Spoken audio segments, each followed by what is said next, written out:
In 1925, a well-dressed man checked into the Hôtel de Crillon in Paris, one of the most exclusive hotels in the city, under a false government title. He arranged a private meeting with 6 of the city's most successful scrap metal dealers.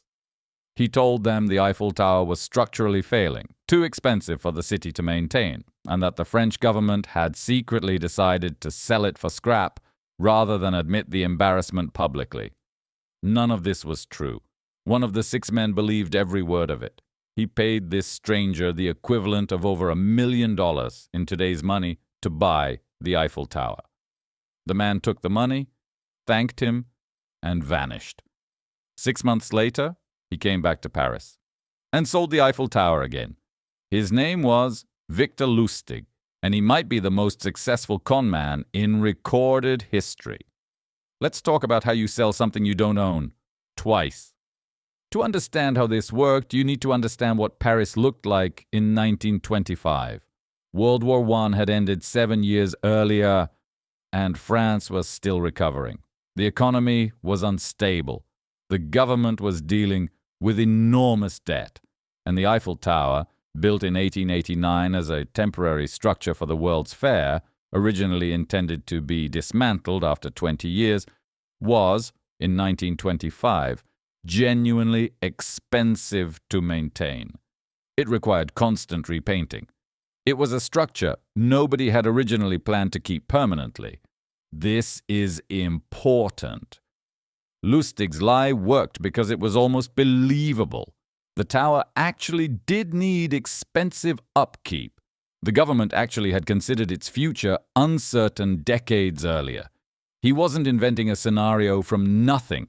He was taking real, boring bureaucratic facts and building an elaborate lie on top of them. Victor Lustig himself was, by 1925, already an accomplished con artist with a career stretching back over a decade. Born in Austria-Hungary in 1890, he had worked confidence schemes across Europe and on transatlantic ocean liners, where wealthy, bored passengers made ideal targets.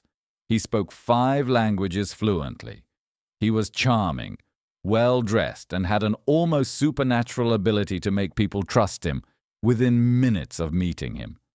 He read a newspaper article about the difficulties the city was having maintaining the Eiffel Tower, repair costs, debates about its future, and had an idea so audacious that it's genuinely hard to believe anyone attempted it. He would pose as a government official and sell the Eiffel Tower for scrap. Lustig had fake government stationery printed, identifying himself as the Deputy Director General of the Ministry of Posts and Telegraphs. He checked into the Hôtel de Crillon, a hotel so prestigious that its address alone lent him credibility, and used the hotel's official stationery to send letters to 6 scrap metal dealers, inviting them to a confidential government meeting. All 6 dealers showed up. This alone tells you something about how convincing the setup was. 6 separate, successful businessmen, none of whom questioned an official government invitation to discuss the Eiffel Tower. Lustig met them at the Crillon, in a private room, dressed impeccably. He explained apologetically that this was extremely sensitive information. The Eiffel Tower had become too costly to maintain. Public opinion would be furious if the government's plan became known. The tower needed to be sold quietly, for scrap metal, to avoid a political scandal. He then took the dealers on an official tour of the tower itself, walking them through its structure, pointing out maintenance issues, playing the role of a bureaucrat who had reluctantly been assigned an unpleasant task. Then he asked for their bids. Among the 6 dealers was a man named André Poisson. Poisson was relatively new to Parisian high society, eager to prove himself among more established businessmen, and, crucially, insecure about his status. Lustig noticed this. Con artists are, above all else, exceptional readers of people, and Lustig had identified his mark within minutes. Poisson won the bid, but then something almost derailed the entire scheme. Poisson's wife grew suspicious. Why would a government sell a national monument in secret? Why hadn't this been in any newspaper? Lustig, sensing the deal wavering, did something remarkable. He leaned into the suspicion rather than away from it.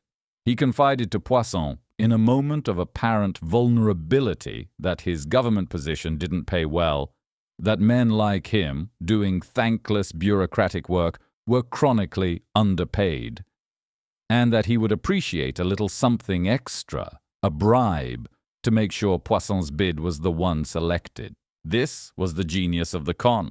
By asking for a bribe, Lustig transformed the entire transaction in Poisson's mind. A businessman being asked for a bribe by a corrupt official is a completely different and far more believable scenario than a stranger selling a national monument. The request for a bribe made everything else seem more legitimate, because corruption felt familiar in a way that outright fraud did not. Poisson paid the official price for the tower and the bribe on top of it. Lustig collected the equivalent of over $1 million in today's currency, thanked Poisson profusely, and left Paris that same night for Vienna. Poisson did not report the fraud to the police. Think about that for a moment. He had just paid an enormous sum of money for a structure that obviously still belonged to the city of Paris, that he had no legal claim to, that he could never actually take possession of. When he presumably realized what had happened, he had two options: report it to the authorities and become known across Paris as the man who was fooled into buying the Eiffel Tower, or say nothing, absorb the loss quietly and let it disappear. He chose to say nothing. Lustig knew this would happen.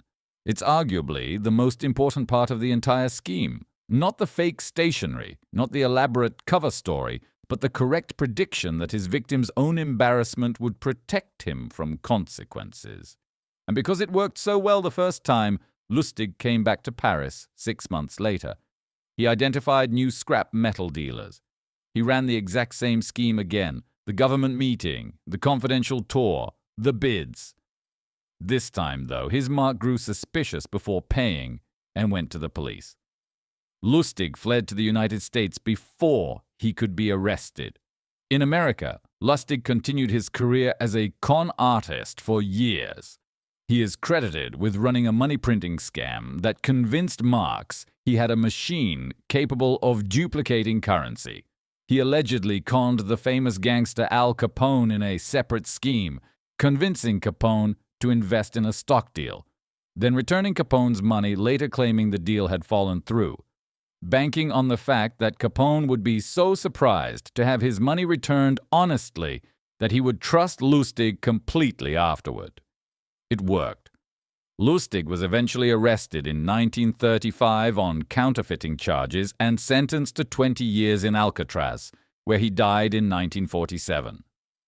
Here is what makes the Eiffel Tower con genuinely remarkable, beyond its sheer audacity. It worked because Lustig understood something that most con artists miss. The biggest lies are not the ones built on elaborate fantasy. They're the ones built on mundane, boring truth, dressed up just enough to become extraordinary. The Eiffel Tower really was expensive to maintain. The government really had debated its future. Lustig didn't invent a fictional world. He took the actual tedious bureaucratic reality of 1920s Paris and pushed it one step further than the truth into a lie so bold that questioning it felt more socially awkward than simply going along with it. And he understood that shame is one of the most reliable weapons available to a con artist.